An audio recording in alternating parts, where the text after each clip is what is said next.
are in listen-only mode. Good evening, everybody. Welcome to the GAALearning webinars hosted by us at sportswebinars.com. My name is Nicholas Walsh. I'm coming live from Sydney. I'm currently joined on the line by presenter Jason Ryan, current GAALear Senior Football Manager, who's taken time out of his schedule this evening to present on a topic which continues to evolve in all facets of team sports right throughout the world, team play. Jason tonight is going to concentrate on team playing Gaelic football, and indeed this is the first of our two webinars that we're going to be hosting over the next few days via the GAALearning platform. On Saturday morning we are joined by Paddy Butler at 10 a.m. He's going to concentrate solely on the greater coordination and the key elements behind coordination and how that is linked to the beautiful game of hurling. As mentioned, I've got Jason on the line. I'll hand you over to Jason now in about 2 seconds. Just before that, just a couple of little housekeeping issues. Jason's going to present. Jason will run through his platform or his presentation, roughly around 40-45 minutes, he believes. Throughout the presentation, guys, you will see that you will have a question box down your screen. All you have to do is type into your questions, and then I will take your questions after the event has occurred. So if you find a question along the way, just type in your question in the box. I'll be able to read the question, I'll note the question, and then when Jason's finished the event, we go through all the questions with Jason on that. Hopefully it's fairly straightforward, guys. The platform has been hopefully easy to get into this evening. We've got about 38 GA coaches online at present, so thanks for your registration, and also thanks to Jimmy Darcy back at HQ in Croke Park for his patience over the last few days when we were trying to set this up. As mentioned, there's going to be a recording available as well, so the recording will be made available to everyone via the GAALearning platform, via Jimmy and his staff in Croke Park. So without further ado, Jason, I'll hand it over to you and we'll get it going. Good evening, Nicholas. Good evening, everybody else. Thank you very much for giving me the opportunity to have this talk this evening. My focus is on team playing Gaelic football. Just to give you a little bit of a background as to where I'm coming from or what experience I have. I am a qualified PE teacher. A big part of my job in the school I work in Dungarvan and West Waterford is coordinating a coaching course, or sport exercise and coaching course, where I deal with adult coaches from 17 to, I suppose the oldest coach that I've had is 57 years old. I've been coaching teams since the mid-90s, a variety of different sports. It's not really until 2007 that I had an opportunity to coach a Gaelic football team. And at the end of 2007, I got involved with the Wexford senior football team and have been involved in senior county football since then. So very lucky to have done that. I suppose from the outset, just to point out that what I am going to be talking about is about my experiences, both positive and negative, rather than maybe purely from an academic side. I am not an academic. I'm not studying for a PhD at the moment, so I will use references to various papers that I've read or articles that I've come across, but a lot of it is more about experience, opinions. Some of it is subjective, and some of the items that I'll be talking about are, they are objective. Like there is research behind them, so it's not just something that I've plucked out of the sky. With regard to my own desire to gain knowledge, I go on courses, I visit groups, visit teams, and initially I suppose a lot of what I would have been interested in is the technicalities of coaching. The tactics, the type of practices and drills and activities, but over time my opinions have changed. They've changed as to what is the most important thing with regard to a coach, and that is the direction that this talk is going to be really going in, or this presentation is going to be going in. Alex Ferguson, whether you like him, hate him, or whatever it might be, he is somebody that has been incredibly successful for over 20 years at Manchester United, and this is my starting point, that he's talking about the role as a sports manager, but he's referring it back to being a teacher. So the job of a manager like that of a teacher is to inspire people to be better. So various articles that I refer to during the course of this are education. They are teaching specific, but I would be of the opinion that if something works in a classroom setting, why can it not transfer onto a training field or into a gym or whatever environment that we actually have our players. While the focus of this talk will be about youth in GAA, there will be references to young kids, and there will also be references to adults. And I also believe that there is a huge transfer regardless of what age group that you're actually coaching or who you're actually dealing with. When we look at a coach or we come across a coach, whether as a player or as a parent or a spectator, we see what's on the outside. The same as with a clock. You see the front of the clock, you see its face, but what goes on behind it? You see the arms moving, but what are the workings? And when we are looking at the workings of a clock, it can be very, very complicated. And if you were asked to put them together, what would you pick?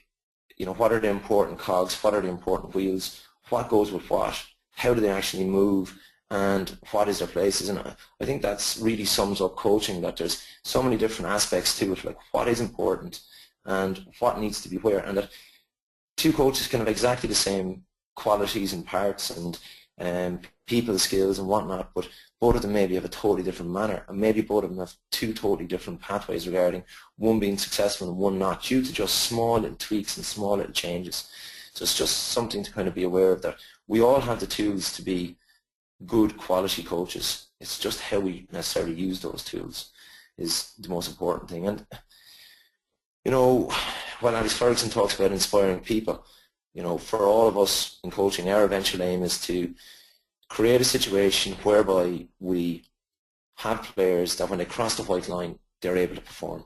They're able to play in a game, whatever it might be, in camogie or football or hurling or whatnot, but that at the end of the game they're able to finish and look back and think, yes, I performed as well as I wanted, or if the aim for that game was to improve on how they played the previous day, that was achieved both individually and also as a collective. And that is really where it's at, to try to create that situation whereby they cross the white line and they are able to perform. They're not reliant on people on the sideline or people in the stand, that they have the preparation done. So for us as coaches, we've got to empower the players to be in that position. At this moment in time, where are we? So quote here from Niall Moyna. It's from a Go Games article. So within the GA, we nurture the best and neglect the rest. Training competition is geared for outcome and not the process of development. And that's not from me, it's from Niall. Niall, it's something that he believes in, and in the research that he's done, that the elite players are better players on our teams, that they get a lot of attention, whereas the people that are in the middle of the road maybe don't get as much, and the people that maybe are struggling can sometimes really get left behind in more ways than one. I suppose a little bit of solace with that is that it's not just us. So if different journals, papers and different articles in other countries showed as well. And here's one from the Australian Sports Commission, where just in red here, there's high praise for the best performance and little acknowledgement of others. So, it's not just an Irish situation, it's not just a GA situation. This is something worldwide, that the elite performers, your better players on your team, that they get an awful lot of our attention. In the classroom setting, I have the same situation with my colleagues, that we would often find that a lot of our attention is given to the ones that cause the most amount of trouble, and that other people get left behind. And from a coaching situation, we have to be aware of who are we putting our time into, which players are we investing our time into, and is it even? Is there any sort of a balance in what we're actually doing? An issue that we have to be aware of right through this talk, and to try to think how we can do something about it, is dropout. Dropout in sport in general for young people, but also in Gaelic games. And at Gaelic games at a young age, we have very similar participation rates to soccer, but into the 20s that number really drops. A lot of the number in soccer holds much better, but the number that continue to participate in GA drops. And that's something that we've got to be aware of. And I suppose, do we as coaches, what responsibility do we have? Is there something that we are doing, or is there something that we're not doing that's actually affecting these numbers? With regard to what we are doing at the moment in this country, we're probably not as regimental as the picture in the bottom left-hand corner, where we just have mass participation in exactly the same activity, nor are we maybe as cruel as the photo in the top right-hand corner. And in a lot of cases, we might not quite have the Alex Ferguson hairdryer treatment of the American football coach. But we do have some situations maybe that are not quite ideal.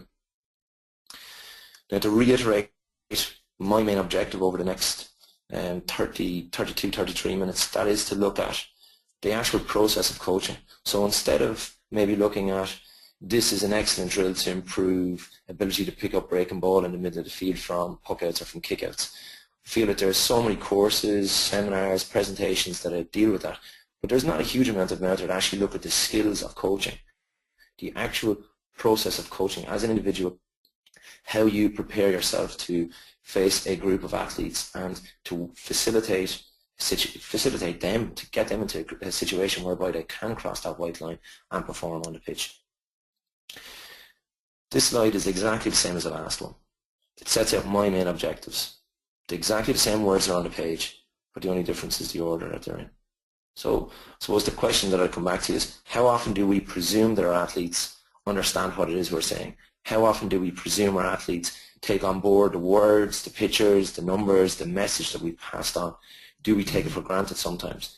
And I would say, undoubtedly for myself, on many occasions I've taken it for granted, and later on in the game, week, season, year, whatever it might be, we'll then find out that that message actually didn't really that the players didn't really take it. So it's about the manner that is presented to them. With regard to the players that we have to deal with, Mario Balotelli, a lot of you are going to be familiar with, regardless of where he's gone, he's caused problems. You can see in the photograph here, all the rest of the players are doing a plank, isometric contraction, they are a core exercise, whichever way you want to look upon it, but Mario feels that he doesn't need to do it. That we all have players that are similar to Mario that maybe aren't as motivated and whatnot, so they are a challenge for us. So that's at one end of the spectrum, and I suppose the other end of the spectrum is, your highly motivated players. Hopefully those who can hear this, anybody who can't, I'll speak about it. Shots in my career. I've lost almost 300 games.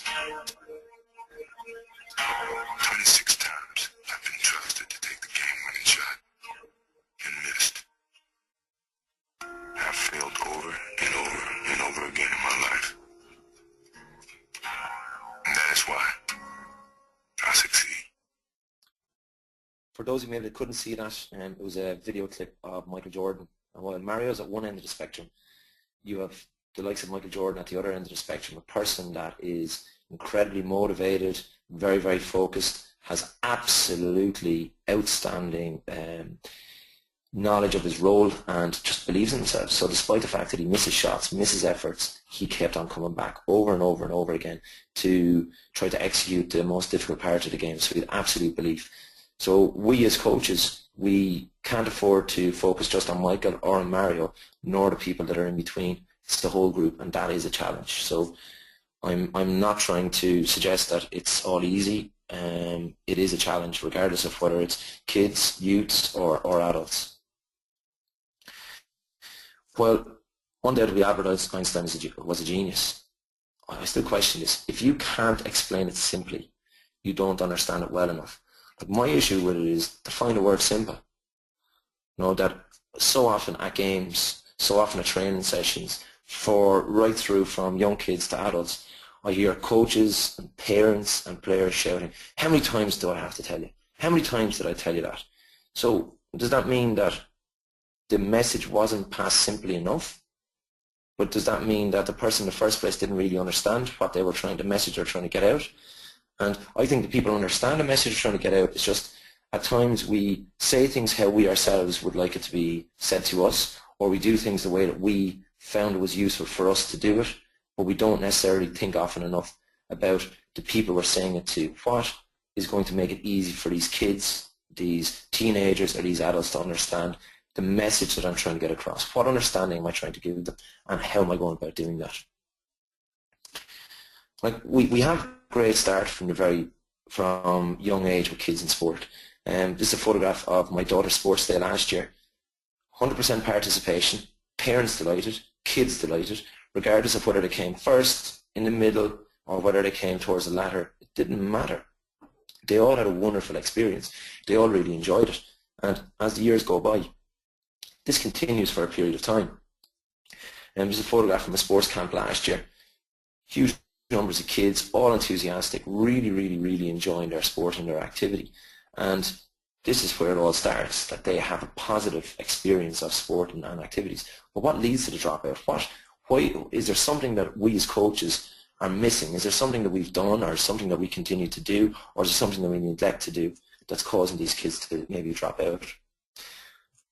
I'm going to move slightly away now and look a little bit at successful sports teams and try to relate it back to our youths, back to our kids, and to maybe our club players, and try to think, is there something that's in successful sports teams that we can copy? I've been lucky over the last number of years that my involvement in both in Wexford and Kildare has allowed me to maybe make phone calls to people, and has opened doors to spend time observing and watching what elite coaches are actually doing in the country of Ireland. All of the sports, whichever the code, whichever activity, skills levels are very high. Take that as a given. As are tactics, very astute. Physical preparation is always outstanding. Mental strength is outstanding. And this decision making is important, regardless of what sporting setting it is. But something I suppose I didn't really think about is innovation. And even when I did start thinking about it, what I thought about was individual sports. So Fosbury here on the left-hand side, coming up with a new high jump technique. Prior to that was a scissors kick and whatnot, and all of a sudden he came up with a new technique, and now everybody that does high jump worldwide, that's the technique they use. Or with Graham O'Brien, where he designed a bike, changed the body position, thought about aerodynamics. He was rather innovative in everything that he did. But I suppose what I'm looking at is instead of it just being individual, I'm realizing that there's so much innovation in groups and teams. We've Rinus Michels here, the Dutch manager in the 1970s, and again he came back in 1988 when Holland won the European Championships, and he's the guy that introduced total football, where positions, roles, they were totally interchangeable, which was absolutely, it was a huge progression in how the game of soccer was played, away from rigid positions. And in Ireland we've had that, I suppose. In the 1970s, you had Kerry with Mick O'Dwyer changing the game and introducing so much hand passing. And in the last number of years, Donegal have been absolute, trailblazers in coming up with a slightly different way of playing, maximising their talents, being innovative in their setups, in their defensive play, in their offensive play. And whether you enjoy watching it or not, you have to be really impressed with the innovation of Jim McGuinness and his management team on how they've come up with ways of playing. The area that stood out above these six, and I suppose I expected it going into sports teams and environments, but it really stood out from the very start, was positive relationships. And I'm talking about people skills here, how the coaches interact, how the players interact, how everybody how to communicate with each other, and that's really important. So that for me stands out more than the rest. I suppose an individual that the media would portray as being very successful in, no doubt, in how his teams perform, but also in how he interacts with his players, is Jose Mourinho.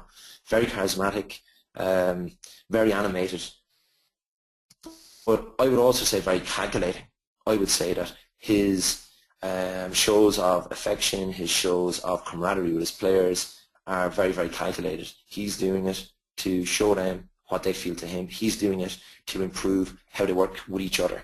So that the days that he needs them to give him that little bit, the days that he's trying to motivate them, the days that he wants them to really believe in what the message he's trying to say to them, that all the work he has done in building up that relationship will pay off. And other individuals like Joe Schmidt, from the stories that I've heard, he believed in he believes in getting the players to respect each other and whatnot. But one thing that he introduced into the Leinster setup was that when players arrived at training, that they were to shake hands. They met the groundsman, they were to shake hands with them. If they met the people that were cooking their dinners in the canteen, shake their hands. Coaches shake hands with players, and every day, every single person acknowledges every other member of the staff. The idea of breaking down barriers, the idea of improving communication, that I suppose if you're comfortable communicating with somebody off the pitch, it's going to make that much bit easier to communicate when you're on the pitch. How often do we have a situation whereby the players are rushing to come to training, they get through the training session, and then they rush to get home again. So for your youths and your kids, they're rushing to get to training, mum, come on, I need a lift, or they're rushing to cycle to training, and after training then their parents are waiting for them saying, come on, I have to go and collect your brother or your sister, we're in a rush to leave. So how much actual interaction takes place? Like, that's very much the case at Intercounty as well. How much time do the players really interact with each other? What tactics can coaches come up with to try to improve the communication and the camaraderie between groups? I was lucky enough to witness Billy Walsh at first hand with his boxers, and what an incredible success they've had. Billy's communication with his boxers is very simple, very concise, very specific, and he is consistent with his boxers. But he has a really positive relationship with them. They work hard for each other, with each other, and so it's a real element of togetherness. They celebrate their success together. So, regardless of the sport, whether it's an individual sport or team sport, there is so much that we can take from it into our actual sport, and our like our wonderful games in the GAA. Now, there's another side to this, and that's what maybe can happen if relationships break down. Phil Brown was manager of Hull City. He was really successful. He had a number of seasons where Hull City were promoted, and eventually he led them into the Premiership. Their budget was relatively small, and their facilities and whatnot were maybe substandard, but with time, as they made their way to the Premiership and as money was coming in, things improved. But after a very poor first half, he decided to keep his players on the pitch at half-time, and he chastised them, and he really went to town on the players, and you can see him there wagging his finger and whatnot in the photograph. Now, results didn't go too pear-shaped initially, but over time in the season, things went disastrous. Phil himself was sacked, the team were relegated, and they have never gotten, well, I suppose they're back in the Premiership now, but it took a number of years for them to get back to where they were at. And I would question, on that one day, what damage did he actually do to the relationship that he had with the players? Prior to that, he had a very positive relationship. That one day alone, could that have caused an issue? And that the positive relationship all of a sudden disappeared, and they just had a working relationship. And to be honest, a working relationship can be positive, but you know what? The better we can get on with our players, the more comfortable they are talking to us and working with us, whatever age they are, is definitely going to be a healthier environment to have. I suppose it's very simple as talking about positive relationships, and we can say it over and over again, but what are they and how can we create them, and what can we do as coaches? What can be done with a 5-year-old or with a 55-year-old or with one of the boys in your team or one of the women on your team? What can actually be done? What's commonplace? These are 4 things that I believe. So I suppose this is coming from my experience over the last number of years. You read different articles, journals, and people that will say it slightly differently or may have maybe different takes on it. So if I say something that contradicts some of your beliefs, I apologize in advance, but what I'm trying to do here is just to give you ideas of things that I feel have worked for me in the past, and also things that didn't work for me, and when I reflected on it, maybe if I tweaked it in a certain way, it could have improved. And when I tried to do that the following season, I've had an opportunity to see it actually improve. First thing that I'm going to talk about is communication, and this is just so open-ended. It's just massive. A lot of the time we presume communication is just the words that we say, but there's so much more. It's only the tip of the iceberg, really, that we as individuals can put time into preparing speeches. But when you look at someone like Obama when he makes a speech, you take on the words, but his facial expressions, his use of his hands, there's so much else that goes in it. His calculation in his pauses when he speaks, how calculated is in the tones that he uses. There's so much more than just words. And it's taking that on board and being aware of it, and acknowledging that it's more than just words.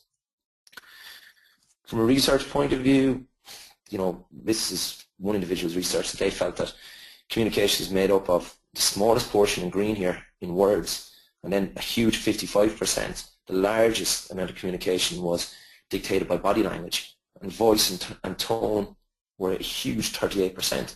So without saying any words, the other two are huge, absolutely massive. Now for some individuals, without the words, nothing else is going to happen. But words help, and body language really then allows us to highlight the importance of maybe the key words that we have to get out or get across to our athletes, our performers. With regard to body language, what effect does it have on people?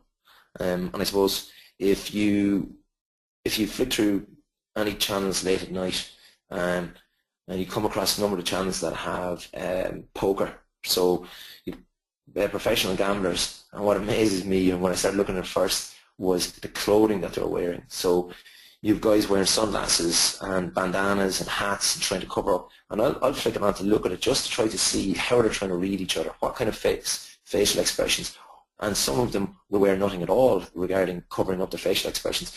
And it's interesting to see, do they have any tells, do they have any signs? And we absolutely do. I was trying to find photographs that I suppose wouldn't be offensive, since I spoke to Nick about this talk and to Jimmy Darcy, and I'm using a number of photographs of my students and different things. This is Chris, one of my students. He's doing a one-year coaching course. We spend one day a week in local primary schools dealing with different sporting activities. And this is a photograph from last week. Last Thursday he was coaching cycle and road safety in a mixed education primary school. And just by looking at him, you can see he's happy. The kids look happy. And you've no doubt that he had a successful session. The kids went home happy. The kids left that session in a really positive frame of mind. And the start of our sessions and the end of our sessions, they are our two most important times with regard to the message that we're giving to our kids, our youth, our adults. They're the parts that set the tone for the session, or they're the parts that give them the message that we want them going home with.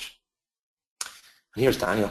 This is from last week as well. He was in a school teaching spike ball, a developmental game for volleyball. And I suppose from Daniel's body language leaning against the post, it's really not ideal that, it's not an ideal, the way he is. Like, what message is he getting to the kids? Is he looking enthusiastic? And I would question that he needs to really move away from where he's at. And even the clothing that he's wearing, Chris looks so much more professional in his clothing compared to Daniel. So Chris is matching clothes. Daniel should have, but on this day Daniel wasn't prepared as well as he could. So what message is he giving across to the kids? I'm going to show you two photographs. Last number of years, Dublin have been incredibly successful, particularly in Leinster, winning so many provincial titles in a row. But I'm not trying to cause any controversy with these two photographs. But these two photographs that are taken during the national anthem. It is a Leinster final photograph. Dublin players upright, looking focused, and in a lot of cases very, very relaxed. So just right across the board, there's not too many of them there to think, wow, what is their state of mind? They seem to be really focused in on what they need to do. But this is the opposition. This was the Wexford team that I was managing, and the difference in the body language of the two teams is there's a huge contrast. Dublin did go on to win, and I'm not suggesting that just because the guys were standing like this meant that they were going to lose the game, but I suppose the message that I'm trying to say is that one looks relaxed, focused, and the other, you've at least 50% of the players that look rather on edge. And that can't have helped their performance. Now, it was a very, very close game, and there was only a few points in it in the end, but the body language does give a very strong message out there. To continue on with the body language kind of theme, Brendan Rodgers, regardless of how Liverpool are doing this year, he had a very successful stint at Swansea and was incredibly successful last year with Liverpool.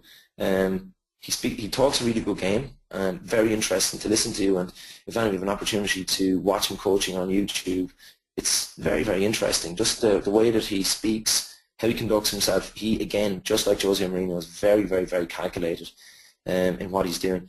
And there was a paper written by the FA looking at Brendan, how he spoke, what he was doing, at his relationships and so on and so on.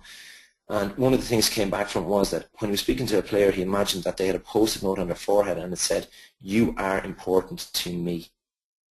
And the message, I suppose that what I would have taken from that, the message I get from that is that when I would speak to somebody that I really care about, I believe that I speak to them in a warmer manner, that I'm more relaxed with them and that I am closer to them in the conversation. And I suppose Brendan, by imagining that that person is important to them, that straight away he's improving that bond, that link, that ability to communicate with that person. This is a quote or a piece that I picked up online a couple of years ago, and I've used it with different groups when I've spoken to them. Be positive, have the right attitude, praise that's well timed and appropriate is essential to your something or other progress. Praise is cheap and free, so use it often.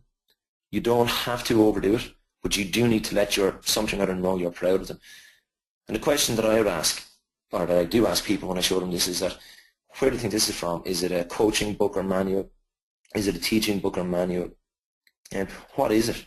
And inevitably people will, or all the time people say it's something to do with education, but they'll always refer to people. But where it actually comes from is a website teaching people how to train, coach, and box their dogs. So that's the manner in which they're suggesting that if you want to train a dog, you have the right attitude. You praise them at the right time. Praise is cheap, use it often. You don't have to overdo it. How often are we that calculated with our players? Do we really think about when and how and what we actually say to our players? You know, who gets the attention? Back to Alex Ferguson again. You know, it's gas. I suppose we have this impression of him with the hairdryer treatment and whatnot. And like, you know, no one likes being criticised. Few people get better with criticism. Most respond to encouragement instead. So I try to give encouragement when I could. I think that's great, and it gives a whole different insight to Alex Ferguson. But in red here, there is nothing better than hearing "well done." Those are the two best words invented.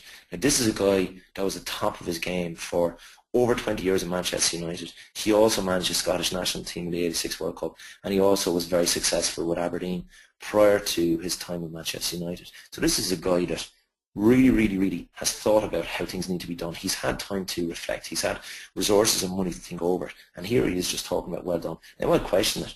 I think "well done" as a blanket statement is not as beneficial as "well done, that was a good kick pass."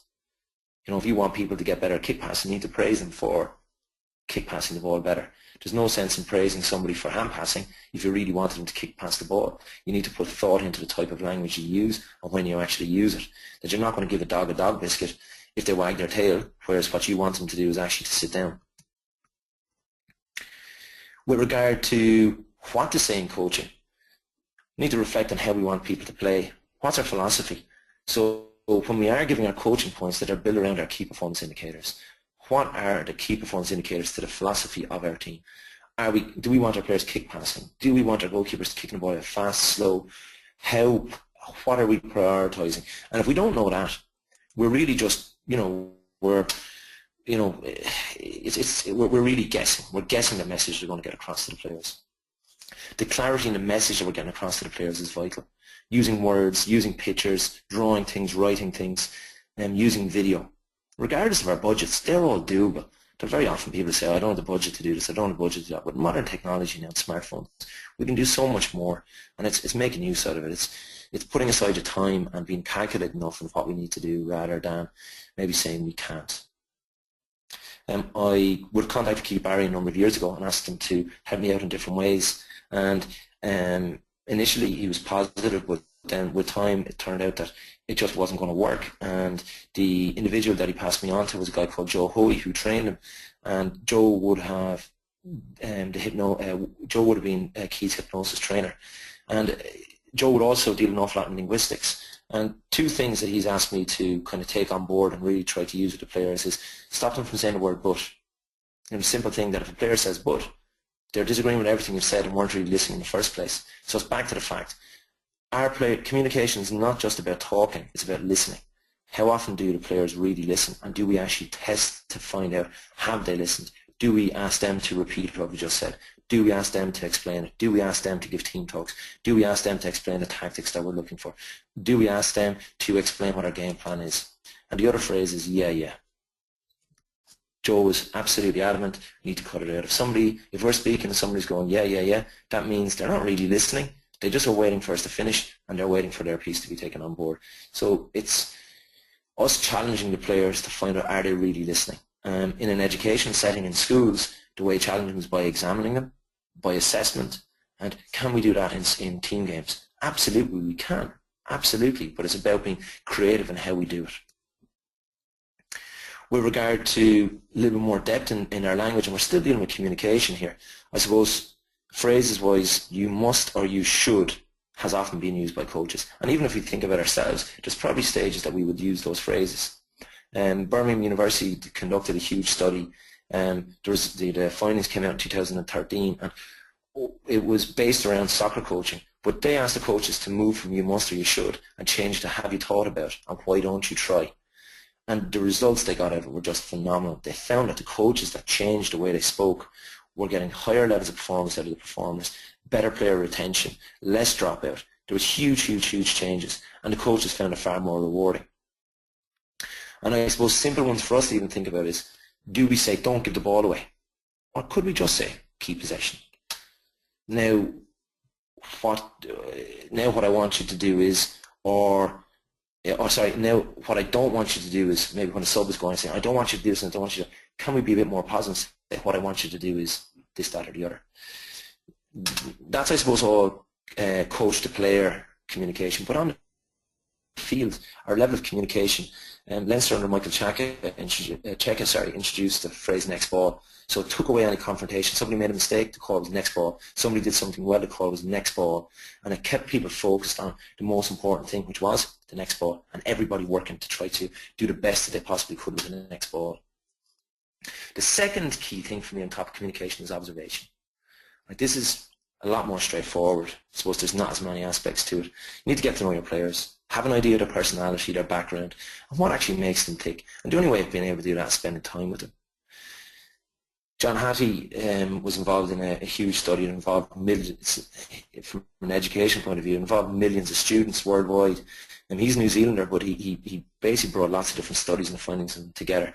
And one of the key parts he felt from an educationist was that a teacher needs to evaluate their effect on their students, evaluate how effective you are with your students. And again, that came back to assessment, that if we can come up with means of assessing our impact, then we know what's working, we continue it, and we know what's not working, and we can discontinue it and change. My third area is planning and preparation. I know we're really keen talking about failure prepares, preparing to fail from Benjamin Franklin, but from a fitness point of view, we talk about our principles of training, which help an awful lot with our structuring the training session. From a physical point of view, specificity, overload, progression, interference, and reversibility. And I would question I would say that these can be very, very beneficial in a skills tactics session. It can be beneficial with a 5-year-old, a 7-year-old, a 9-year-old, a 10-year-old. But we do have issues. So we've some coaches that'll come along, and I experienced it. I had a coach said, "Look, I won All-Ireland. Just do as I said, and we'll win." It worked. We're doing a speed work session tonight, lads. We're doing 10 laps. We'll sprint the widths, jog the lengths, and that's our speed session. Or a coach at Rami wanted me to structure some training sessions, and he said, "Look, the only condition is I need him to run for 30 minutes every night, hard running." Or a lecturer in Santa College said, when he was introducing our meeting the students, said, "Look, well, so you've coached for 10 years. Have you coached for 10 years, or have you done the same thing for 10 years in a row? Do we really observe? Do we really evaluate what we actually do?" A lot of what we do is kind of a bandwagon effect. Luke said sport obviously makes us run faster and gives us more energy because a TV ad tells us it does. What evidence do we really have? And I suppose, between bandwagon effect and herding instinct, the whole idea of such and such team won the All-Ireland, that's the best way to play. We've all got to play that way. And that's not really the case. That shouldn't be the case. We should have a philosophy, believe in it, follow it through, and adapt it.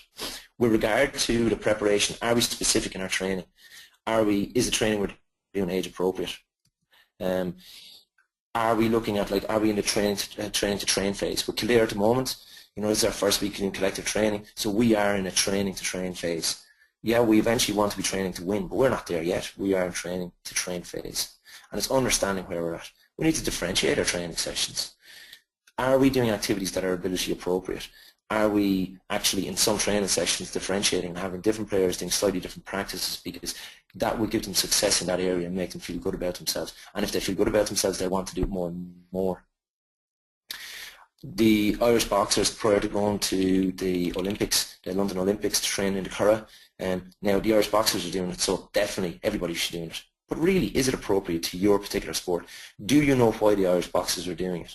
You know, so while they were doing it as a team building activity, our team's doing that as physical preparation for a hurling season, for a Gaelic football season. And is that really, really beneficial? So we've got to think about that, and we've got to organise and prepare ourselves. So absolutely plan, absolutely evaluate. And observation is so, so key. They do take time. And it's back to the iceberg. Maybe the tip of the iceberg is our training sessions. It's what's underneath the iceberg. That's all the hard work that goes in behind the scenes, and we've got to be able to put it in. With regard to believing in what we need to do from a Barcelona point of view, you know, their aim is to have young players understand the game. We want the players to learn how to think fast. We want them to learn how to run little but run smart. And they begin their physical preparation at 16. Fitness training doesn't start till then. Prior to that, it's ball, ball, ball, ball. Ball competency, make them comfortable. Develop their agility and their speed with a ball, and then look at developing specific fitness. They believe in that. That's their philosophy, and they follow through. Whether they have a good season or a bad season, they follow through what they really believe in. This is a short training session. I'll allow you to look at it. For those of you that can see it, great. For those that don't, I'll have a quick chat to maybe describe one or two aspects of it in a couple of seconds.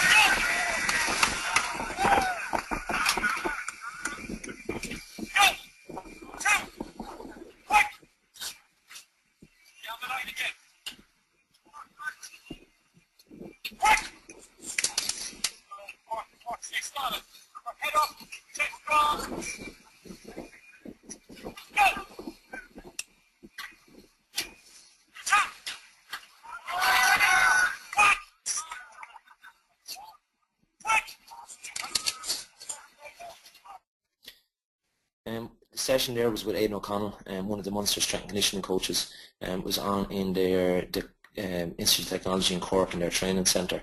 With regard to preparation, organisation, planning, it's fabulous. You know, the organisation of the cones, the practices, it all flows. He knows exactly what it is that he's doing. His use of language, he knows the words that he needs to use. He has the attention of the players. For me, it ticks so many boxes. It's appropriate to the phase of the training they're in. This is midweek prior to they had a league game at the weekend, so they're travelling to Italy. So this was preparation for that. So a little bit of a reaction and speed work. But really outstanding in his organisation, his planning, and his preparation. Simple, but really good. I think we also have to acknowledge, you know, who knows best, who is the person that's really in charge. We need to listen to our youths, our kids, our adults, but you know, there has to be a balance between what's needed to be done and what the actual players actually want to do. Because if the players have their way, they'll want to play games all the time. They love them. You know, the question is, when can we play games? But we have to get the balance right, that a lot of training sessions can be technique-centred. We do need more game-centred and game-sense activities. But by having those, what the great opportunity gives us as coaches first to be a facilitator, to guide the athletes as opposed to telling them what to do. So it's to guide them through games into what we want, what we would really like them to do. And these games, you know, and again, this is the research that was done by University of Birmingham. Again, by playing games, it gave the players a sense of belongingness, and it really promoted their competency within the sport and the activity, and helped to continue participation. And from our own sport, Eamon McGee a year ago made this comment: I love playing football, but I prefer if I just had to turn up on a Sunday. I don't like the other stipulations. He loves playing games. The reason our kids like playing hurling and Gaelic football is they love playing games. They don't necessarily like the training, but they love the games. And I question why we don't play more games in training. For some coaches, said to me, look, we just can't get fit enough playing games, or we don't have enough players, and I want to run them. But like research has shown us, Kieran Collins in Tala IT, Carl Craig from DCU, they've really good pieces of research that show that games and modified small-sided games allow us to make huge improvements in aerobic capacity, power, speed, agility, that are comparable and in fact better than aerobic training or other specifics that can help. So games, don't underestimate them and how much they can help us as coaches. Go Games are promoting them big time, so, you know, drive on, get games done. The fourth scenario I'm going to speak about is the environment. Often we can get maybe obsessed with, you know, the bad apple and our equipment and facilities, are they good enough, and this play team have better and whatnot. But the reality is that, you know, you can have my kids, if I go to Ulster Bank, the kids don't want to go in with me, whereas if I go to a credit union, the kids will come in. But the only reason is that the credit union, there's toys, whereas in Ulster Bank, there's not. Like, that's only one thing. The buildings are similar and all the rest of it, but it's having the toys, it's making it a bit more child-friendly. And when you look at research as to why kids take part in sport, and this is the same for adults, it's due to fun, fun, fun, fun. You know, regardless of what country you go to or what the sport is, it's all about fun, having fun, and the kids needing to have it. And they stay as part of it. And why do they drop out? Lack of fun, a feeling of inadequacy. And so in this piece of research here, I've highlighted in red, all of these are things that the coach actually affects. Lack of fun, failure to learn new skills, too much pressure, coach is a poor teacher, coach played favourites, and so on. So it's all about the coach. The coach actually sets the tone. The coach decides how much fun there's going to be. Bryce Kavanagh was a Munster strength and conditioning coach, or head of strength and conditioning, and his, you know, I was asking him about, you know, when you're looking for staff, what do you look for? And he says, well, qualifications are important, but the most important thing is, are they a good bloke? The whole idea that if they're a good person, they'll interact well with the players. If they interact well with the players, they are going to make progress. So it's really golden. Your people skills are the goal, that they are the most important thing. McDonald's have it right. You know, the way that they provide toys for the kids, they set the tone, they create an environment where the kids want to go back to it. It's fun, it's colourful, it's warm. You know, the way that they've gone about their success didn't just happen by accident. And what culture, what environment do you as a coach have for your team, or does your club have? Could you have a club that has an environment that the kids just love going there all the time, and that they continue it as a lifelong thing, that from a young age right up to in their 50s, 60s, 70s, 80s, 90s, that they still feel a lot of passion for the club. With regard, we all want knowledge, and I don't underestimate the power of courses, education, and continuing to put that education into practice. Continuous professional development, varied experience, observation, they're so important, and there's so much skills that are transferable between sports.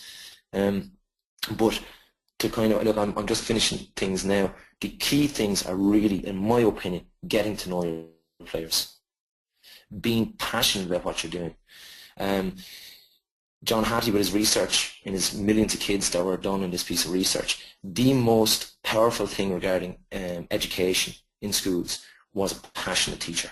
Better than small class sizes, it was better than resources, facilities, a passionate teacher. Most student gains were gained from a passionate teacher who cared, had control, conferred, consolidated work that was being done, clarified things, captivated the kids, and challenged the actual kids. So I'd like to thank everybody for the opportunity for given to me to make this presentation. Jimmy, thank you very much, and Nicholas, thanks for the invitation.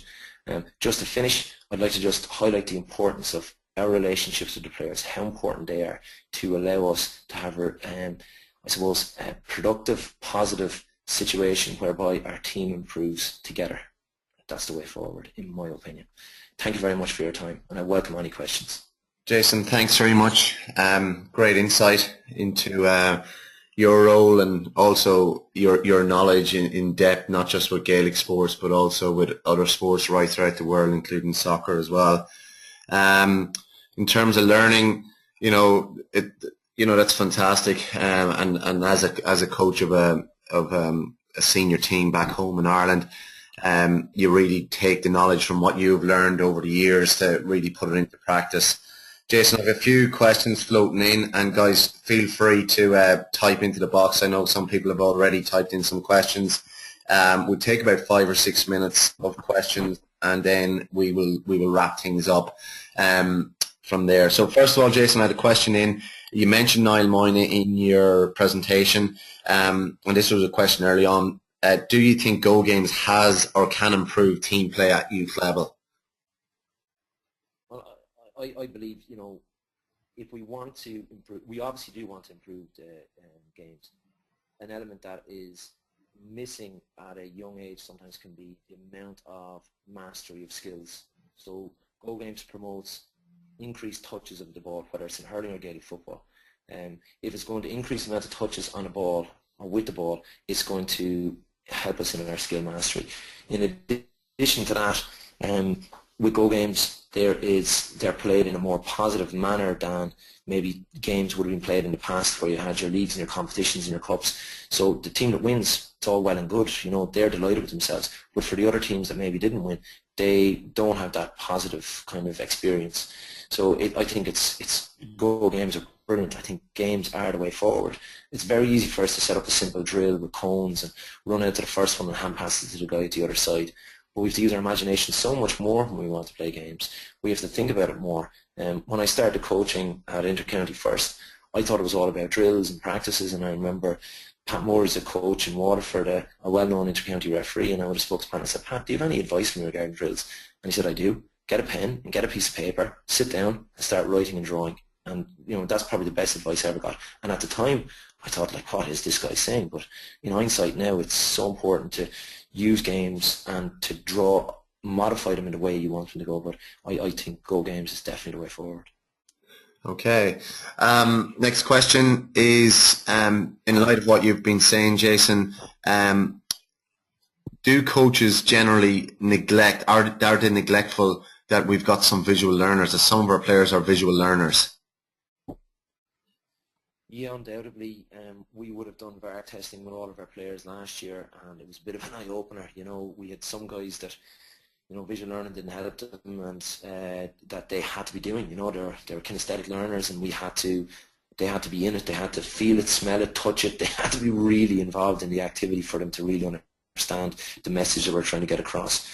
But so many kids now are learning through TV, through iPads, tablets, smartphones. So much information in school now is being done in that manner that us as coaches, we need to move with the times, and we need to be imparting information onto the players through that medium as well. And you know, at inter-county level, some teams have taken it to a whole new level and budgets dictated, but I do think there is ways for clubs and underage teams to figure out ways of using technology to benefit the kids. So they need to be shown things. They need to be shown good practice, and they also need to be shown mistakes. Talking to somebody about a mistake that they made, if a kid realised it was a mistake in the first place, they wouldn't have done it. So if you say to them they just made a mistake, in a lot of cases they don't even realise it actually happened. Yeah. Okay. How do you deal with a situation where a player comes back to you with a yeah or a but? How do I deal with it, and how Joe Hoey would have advised me are sometimes a little bit different. Joe's advice to me initially was, if there's a but, straight away to say, you know, can you just tell me what I've just said? Can you repeat what I've just said to you? But I've become less abrasive, and with the buts and the yeahs, it's more a case of that allows me to be aware that the player is a little bit skeptical about what it is that I'm saying, and I have to be really, really crystal clear as to what the message I want to give them, and I have to be absolutely 100% accurate in what I'm saying. So if I'm in any way vague, or if anything that I'm saying is any way subjective, then I'm in bother. So my phrases or my comments to those players have to be as objective as humanly possible. And that's where stats and Jason, would you ever explain to the players that you have met Keith Barry, and would you explain to them that this is what I have learned over the time, that the yeahs and the but are a no-no in my terms, in terms of my coaching and stuff like that? Have you ever brought that to the attention of your players? With some of them, a lot of the time I kind of feel that coaching is not about the coach, it's about the players. So if I'm constantly maybe saying to them, I did this and I did that and I did the other, it's about me, as opposed to my job really is to impart, facilitate in any way that I can improve performance with the players. And you know, sometimes I'll talk about it, but it's bizarre when I introduce another coach, and if I say this guy used to work with, or this guy did this, sometimes it gives them so much extra credibility amongst the players. But the most important thing, and I would have learned at Wexford, that, you know, I got involved with Wexford, it was the first team that I ever managed, and you start and you just work, and you hope that the work you do, that the players will see that, and that will give them the respect to listen to or believe in what you're actually trying to do with them. Okay. Jason, I'll take a few more questions. I have a few floating in here. How would you suggest is the best way to build a quick rapport with a team that you've just taken over for the first time? I'll give an example, I suppose, of my first time at Wexford. I played National League with Waterford against Wexford in the first National League game in 2007, and later on that calendar year I was managing Wexford. So, you know, I looked up to players like Matty Ford and PJ Banville and these guys and thought, my God, they're serious players. And all of a sudden I was supposed to be managing them, and I was quite daunted by it. I was very nervous, and I was scared about meeting them as a group. So instead of meeting them as a group, I met them individually beforehand, and I timetabled it over a number of days that I met every player, got to know them as individuals a little bit about them. So it meant that when I met them collectively, I wasn't as daunted by them, number one, and number two, I felt much more comfortable with faces, names, and a little bit about their personalities, and that gave me huge confidence going in to meet them. And you know, it was, I think the feedback I would have got from them is that I gave up my time to meet them individually, and they appreciated the fact that I sat down and asked them about their personal lives and about their jobs and so on and so on, and that definitely made a big difference. Simple, very, very simple, but you know, I think it's very effective. Okay. Good. We just take two more, guys, and what we'll do regarding the rest of the questions, if anyone else have further questions, we'll email them into either myself at sportswebinars@gmail.com or to Jimmy Darcy, and we'll get them to Jason. We'll send out the answers via text or on an email, I should say. Just last two, Jason. What methods do you use to ensure that players share the same picture or plan that's in your head? Yeah, well, I've definitely failed on that one at different stages. I don't think I've found anything that has got all the players to share. When you win a game, it's as if everybody's singing off the same hymn sheet. And then when you lose a game, it's as if, you know, do you have a clue what you're at, you know, as a coach or a manager? Do you have any tactics? Do you really know what you're doing? So it's very, very difficult. In 2008 with Wexford, we would have been successful and won a lot of games, but we would have felt the following year our tactics were better, we were better set up. Yet through the O'Byrne Cup, National League and through the Championship, we won one game all year. We didn't win a game in the National League, didn't win a game in the O'Byrne Cup, and we felt we were better set up. So it's more a case of that as soon as you think you have it cracked, as soon as you think everybody's got the message, you're in bother. So we would use video clips, phone calls, face-to-face meetings, flip chart meetings, we do walkthroughs, we do jog-throughs, we'll show positive clips of how things worked, and when they work, show clips when they're not working. So we try to hit in as many different ways as we can, but definitely, you know, each year there's certain games that have come back after them and I've realised that, yeah, we didn't get the message across correct for that game. We didn't get the message across. So like the fault is not the players, the fault is the coaches, the fault is the management. And so often it's our fault as coaches and managers when players don't perform. It's very easy maybe to say, look, the players need to take ownership. Yeah, of course they do, but we've got to put something in place that can get that message to them. So like if we do have some sort of if you have a website that you're able to put up video clips, or if you have a Facebook page that you're putting clips and messages up on or whatnot, once you have them up there, it's up to the player to look at them, but you have to maybe explain to the players why it's important to look at it. And so often, if you show a video clip to a team, and if it's an open game, the goalkeepers look at kickouts, the full back line look at tackles by the full back line that's on the video, the midfielders only look at kickouts, and the forwards only look at forward play. They don't look at things in other positions. So there's an element of educating the players. What do you want them to look at? What are the important areas? And that comes back to the KPIs, Nick, that I suppose, what is the philosophy of the team? How do you want them to play? What are the important aspects? And then when you are giving teaching points out or coaching points out, that they are addressed directly at the areas that you really want to improve, rather than just generic terms being thrown at the players. That, you know, talk is cheap, you know, but you can bombard players with too much talk. You need to make it efficient in what you're actually saying. Yeah, very good. Okay, last question is more an example. Last thing, how to address fear of failure in a team? Just give one example, Jason, if you have it, to address fear of failure in a team. Highlighting strengths. That I suppose fear of failure is a negative. So if you dwell it all on negatives, and they dominate our mindset, People would, say, you're thinking about the game too much, and it's certainly when I was playing and with certain players I've dealt with since I stopped playing, that they think about their own performance, but they think about what will I do if, and what will I do if, but usually the ifs are if they make a mistake, if they give the ball away, if their man is faster than they are, if the man is winning the ball in the air and they can't deal with it. And the point I make is that I don't believe you can think about a game too much, as long as you're looking at the positive side of it. That if you're thinking about positives, there's no room for negatives. But as soon as a negative comes into it, it can just totally dominate. It's like a demon. It just takes over our mind and you can't address it. So to deal with fear of failure, just can't allow it to even come into the mind. You've got to think about the process of making things work. What am I good at? Why am I good at it? And just thinking about being good at that and focusing on the strengths rather than the weaknesses. Spend too much time thinking about the weaknesses, you're in trouble. The stories about Mick O'Dwyer, how, throughout his time managing various teams, the GAALear lads still say it, that he never gave a team talk about the opposition. He never spoke about the opposition. It was all about GAALear. And I'm sure he had the same traits with Wicklow and Laois, and with Clare when he was over there, and with the Kerry boys, that it was all about you, yourself, what you're good at, rather than looking at the negatives.